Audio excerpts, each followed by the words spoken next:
Welcome all. Thanks so much for coming.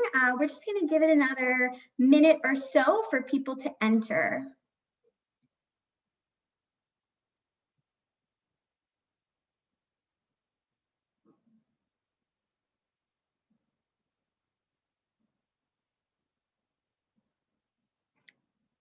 For those of you just entering, I think we're going to give it probably another 30 seconds or so, and then we'll go ahead and get started.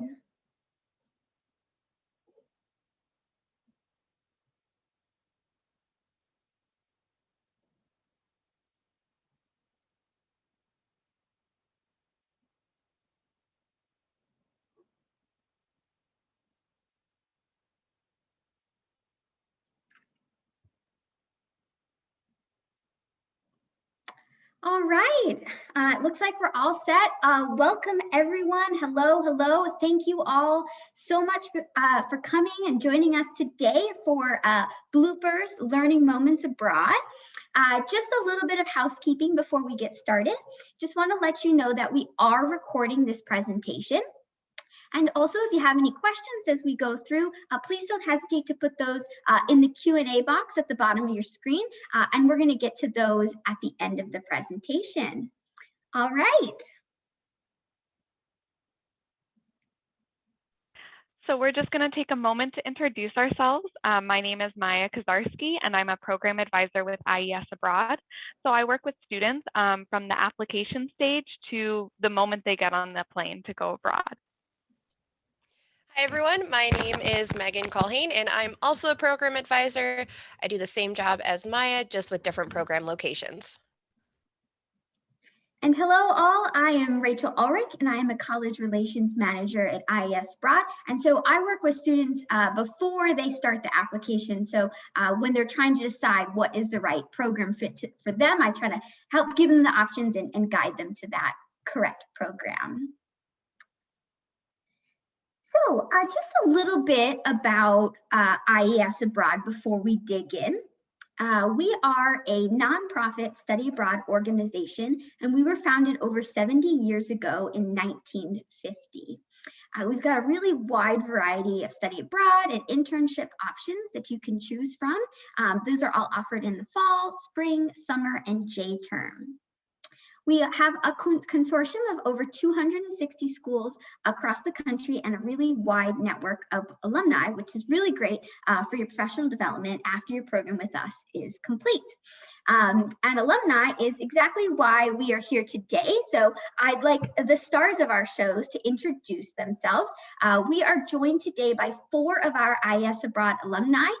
These students have all studied with IES Abroad in a variety of places all around the globe and are here to share what we like to call their blooper stories with us. So, you know, study abroad is full of fun times, but there's a lot of things that are also unexpected or things that just didn't go quite according to plan, and they're going to share those learning moments with us. So Laura, take it away. Hi everyone, my name is Laura Kazmiju. I go to Connecticut College and I studied in Rabat, Morocco with IES Abroad. Hi everyone, my name is Patty Guerrero. I go to Bradley University and I studied in Paris with IES Abroad. Hi everyone, my name is Michaela Scott. I'm a senior at Villanova University and I studied at IES Cape Town. Hi everyone, my name is Sandra Granados. I studied in Salamanca, Spain, and I graduated from University of Illinois Chicago last spring, and I also studied with IES Abroad.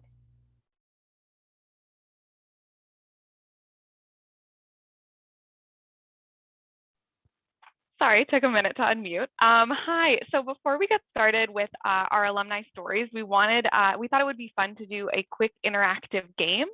So on the next slides, you're gonna see pictures from past students. A Zoom poll is going to pop up for each one, and you'll have a chance to guess which IES Abroad Center the student went to. So let's get started.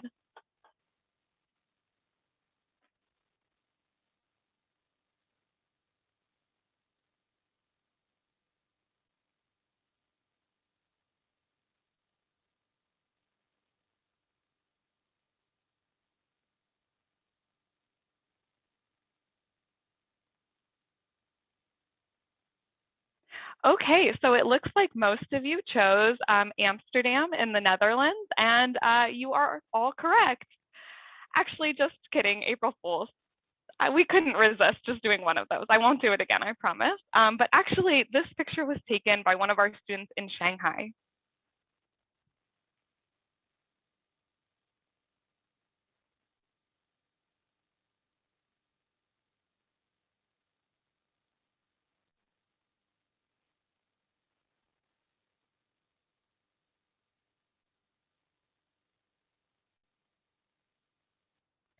Okay, so it looks like the majority of you chose Freiburg, Germany, and you are correct. It was from Freiburg, Germany.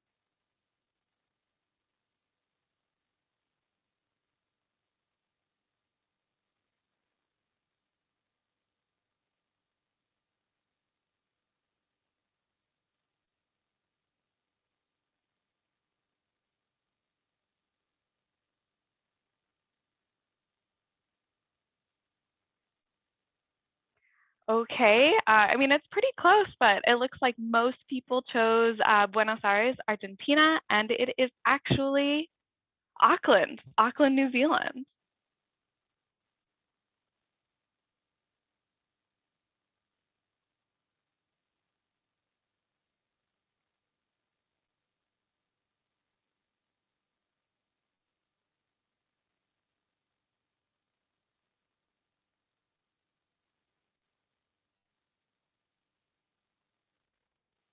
Okay, I see Paris was the #1 choice here, and I just got to say this one was really tough. I don't think I would have chosen Paris too, but it's actually Santiago, Chile.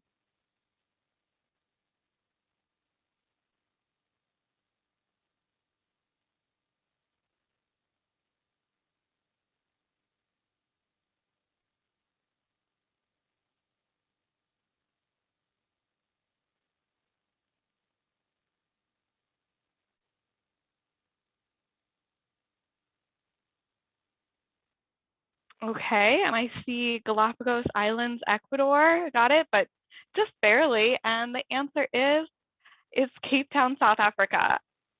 So we hope this was a fun little game for you all, and maybe introduced you to the idea of a couple bloopers in terms of your answers. And thank you all for participating in our game.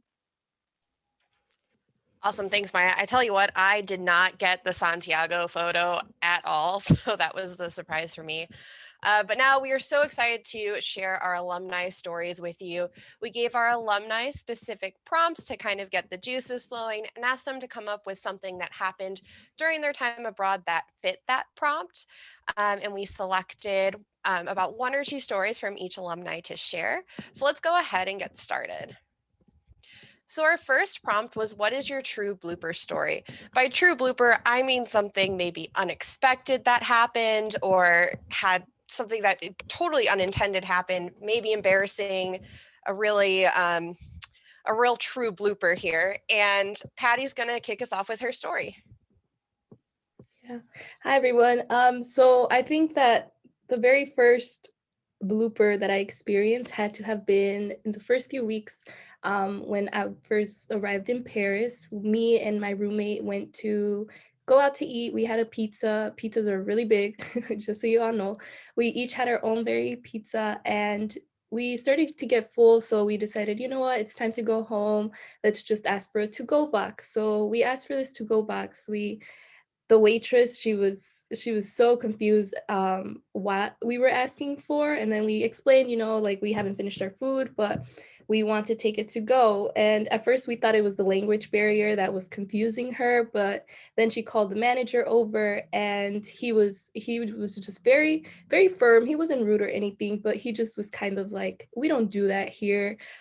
So we were just so confused. We're like, no, we're willing to pay for it. Like, we just kept explaining ourselves, like, we didn't want to leave our pizza behind. And then at the end, the waitress just ended up giving us a to-go box. So we walked out of there very confused. We weren't sure what he meant by we don't do that here. So then fast forward a little bit, I talked to one of my professors, and we learned that this isn't something typical that people do in Paris or just in general anywhere in Europe, that, you know, you sit down, you enjoy your meal, and you never really ask for a to-go box. So then from that moment, we knew we had to change up the ways we ordered our food. So we would always make sure to just get the just enough food to make sure that we wouldn't have leftovers and wouldn't leave any of our food behind. Awesome. That has happened to me so anytime the first time I went abroad too. So thanks, Patty. Let's move on to our second story. So Michaela's going to tell us about a cultural misunderstanding from her time abroad. Yeah, so this one happened first few weeks of the semester. We all were taking our very first test, felt pretty good about it, you know, walked out of there like, wow, definitely aced that. Couple days later, we all get our tests back. We all got 50s and 60s and naturally started freaking out. It's anything like the way we did back in our home universities. 50s and 60s were not an expected grade at all. So we started asking so many questions, trying to get clarifications, really not understanding how we failed that. And our professor kept saying, no, this is a good grade, guys. Like relax, you guys did great. Did not register with us whatsoever. So after we calmed down a little bit, we were told eventually by one of the staff members about the differences in the grading system in Cape Town and South Africa and in the United States. So actually 50s and 60s is a really solid B plus, like borderline A. 70s and above are an A. So definitely took a little bit to adjust to this different grading scale. But after that, you know, I gained such an appreciation for it. And yeah, now looking at 50s and 60s, not so bad. Awesome. Thanks, Michaela. Okay, Sandra's going to tell us about something that was really challenging about being abroad. Hello. Yeah, mine was not that much of a blooper. I want to call it more of like a learning experience abroad. I started feeling homesick the first couple of weeks. So I remember when I first arrived, I had this expectation of everything being like close to perfect and just like, you know, just studying abroad, meeting people, learning so much. And I was fine for like the first 3 weeks, I want to say. But then I realized that I was feeling a little bit lonely. And I also started getting this like fear of like missing out and not doing everything that everybody else was doing. I'm just like, oh my gosh, like all the expectations that I had, like it's not like they're not what I thought. Like I didn't think it was gonna be like that. So and one day it was raining and I was just so sad. I was like, oh my gosh, like it hit me. I was like, I'm homesick. Like I miss home. I miss my family. This is not what I expected. Like I want to go back home. But then I think it was like the following week or even the next day, like I talked to one of the professors and I just told her how I was feeling.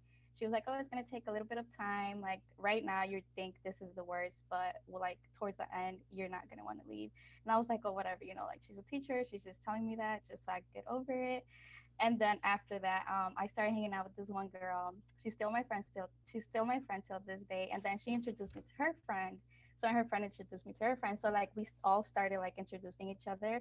And at the end, it was like 8 of us. We created this group. Next thing you know, it's like we're having like coffee dates. We're studying for exams. At the end, like we ended up going on this huge trip to like Portugal. And it was just amazing. Like at the end of the day, I was just like, now that I look at my problems, I'm just like, that was nothing. Like it was a great learning experience. So don't be scared. Like at the beginning, once you do arrive, if you feel like you're really like, if you don't have friends or you're having like trouble finding your group, it's not gonna last. Like next thing you know, the time is gonna go by so fast in the snap of fingers. Next thing you know, you're gonna be like, okay, I don't want to leave. Well, thanks so much for sharing that, Sandra. I think it's so important to talk about things that are really tough at first. And then I'm so happy to hear that you made some lifelong friends on your trip abroad.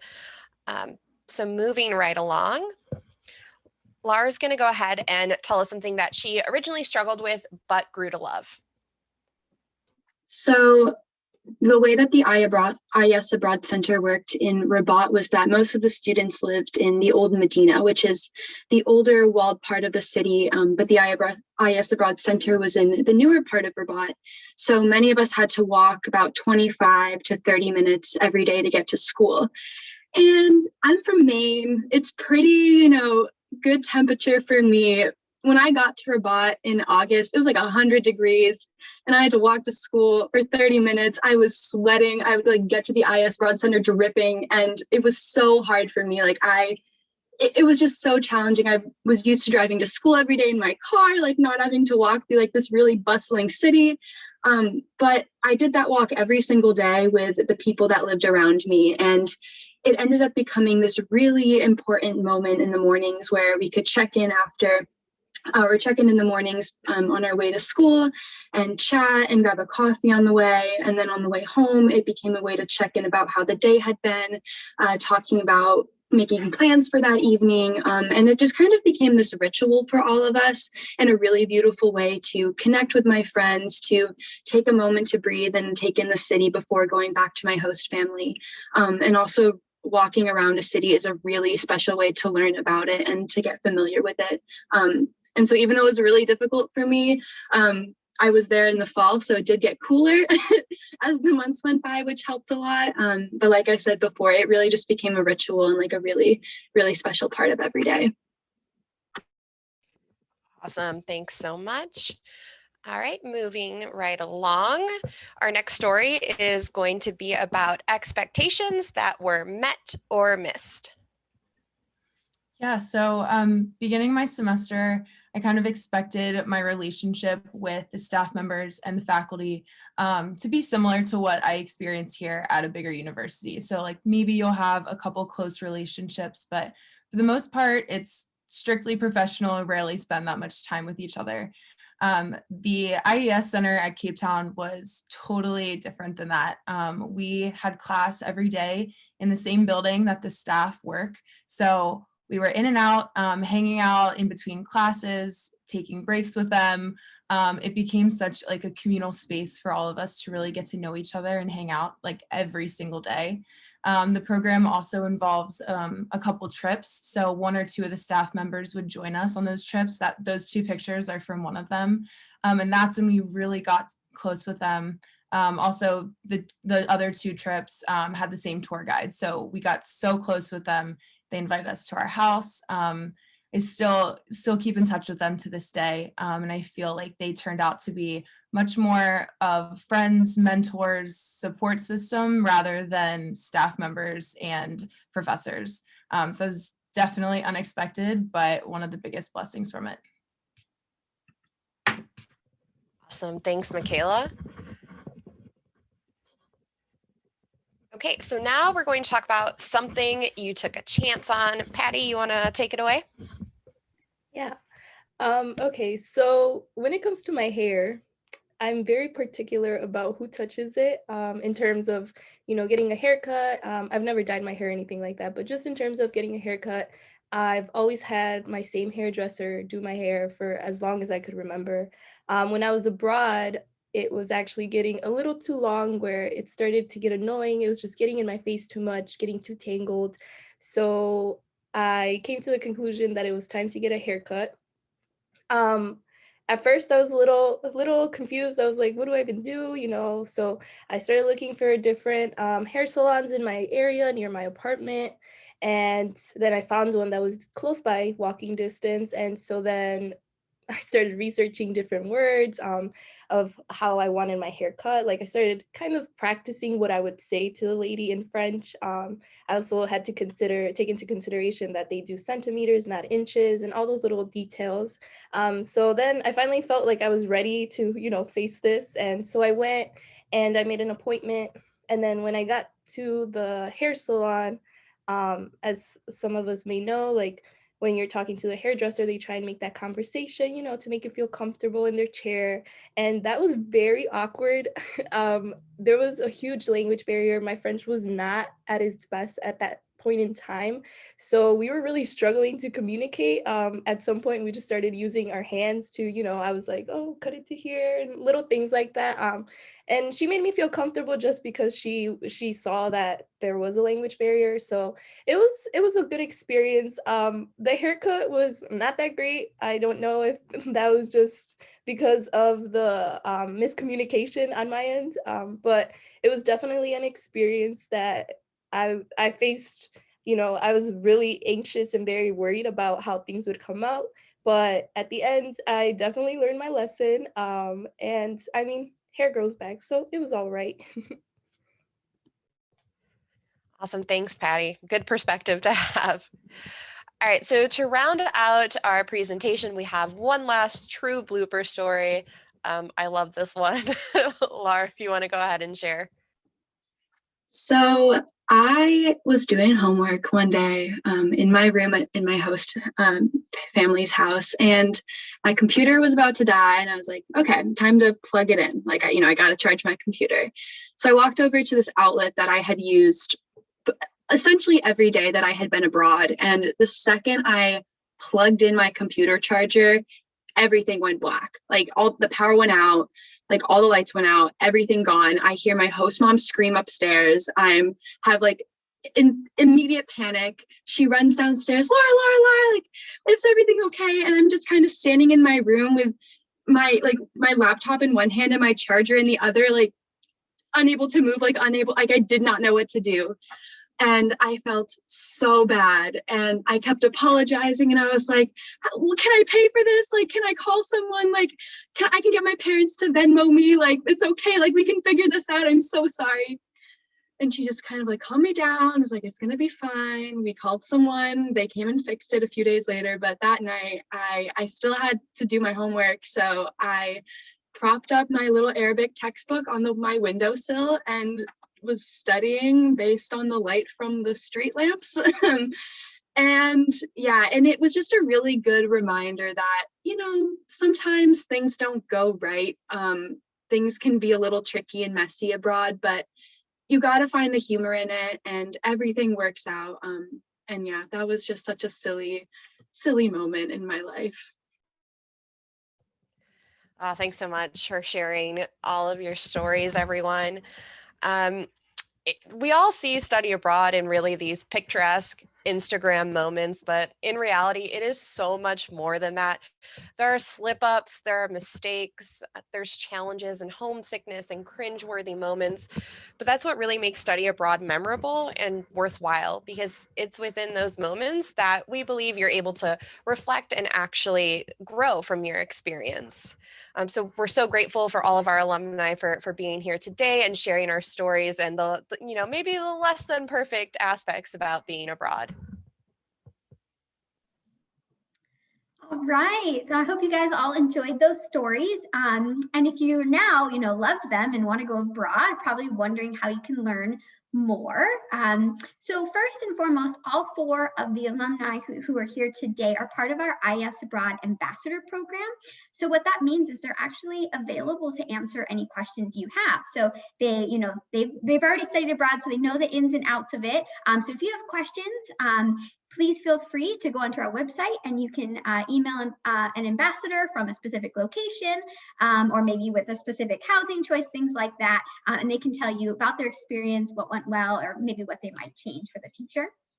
We also have IES Abroad correspondents, and these are students who are essentially blogging, taking photos and things while they're abroad.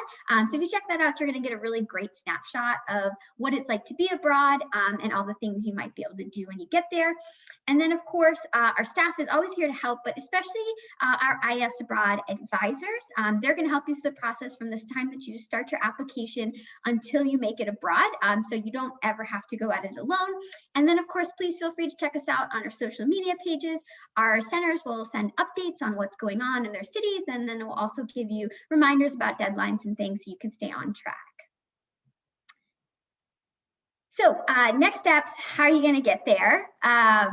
So first and foremost, you're going to want to talk to the advisors at your school, both your academic advisor, who's going to help you plan study abroad into your degree requirements, and then also your study abroad advisor, so you can learn more about the process for applying through your school. Then when you're ready, you can go ahead and apply through the IES Abroad website. There are a couple of steps involved in that, so please do keep an eye on the deadlines, and try to get started a few days in advance so you've got plenty of time. And then, of course, if you need any help along the way, we're always here to chat, answer questions, so please don't hesitate to give us a call, send us an email if you need anything whatsoever. All right, that's the end of our presentation. Thank you all so much for coming. We had so much fun sharing these stories with you. And now we're going to get into some questions. Excellent timing, everyone. We've got 5 minutes for questions. This is working out really well. So we received a handful of questions in our chat. I'm going to go ahead and pass them out. The first question is going to be for all of our alumni. So if you kind of want to go down person by person, I can call out your name. But the question is, what are your majors and how did you choose your locations? So I'm guessing, did your academics influence where you looked at for going abroad? Patty, if you want to go ahead and get us started. Yes. So just to remind you guys, I did study in Paris. I am a business major, specifically business administration and marketing, and I am also a French major. So I knew I wanted to study in France. When I started doing my research, I chose Paris just because of the internship option. I applied for the internship option and I was able to get an internship with the local travel agency as their marketing intern. So when I saw that opportunity of the internship, I knew I wanted to be in a big city like Paris. And then just because of the language, that's why of my French major, I chose to study in a French-speaking country. Thanks, Patty. Laura, what about yourself? So I'm a government and American studies double major with an Africana studies minor, and I'm French. So I knew I didn't want to go to Europe, but I was looking for a country where I could speak a language, and Morocco was kind of put on the table, was a great way for me to explore my Africana studies minor.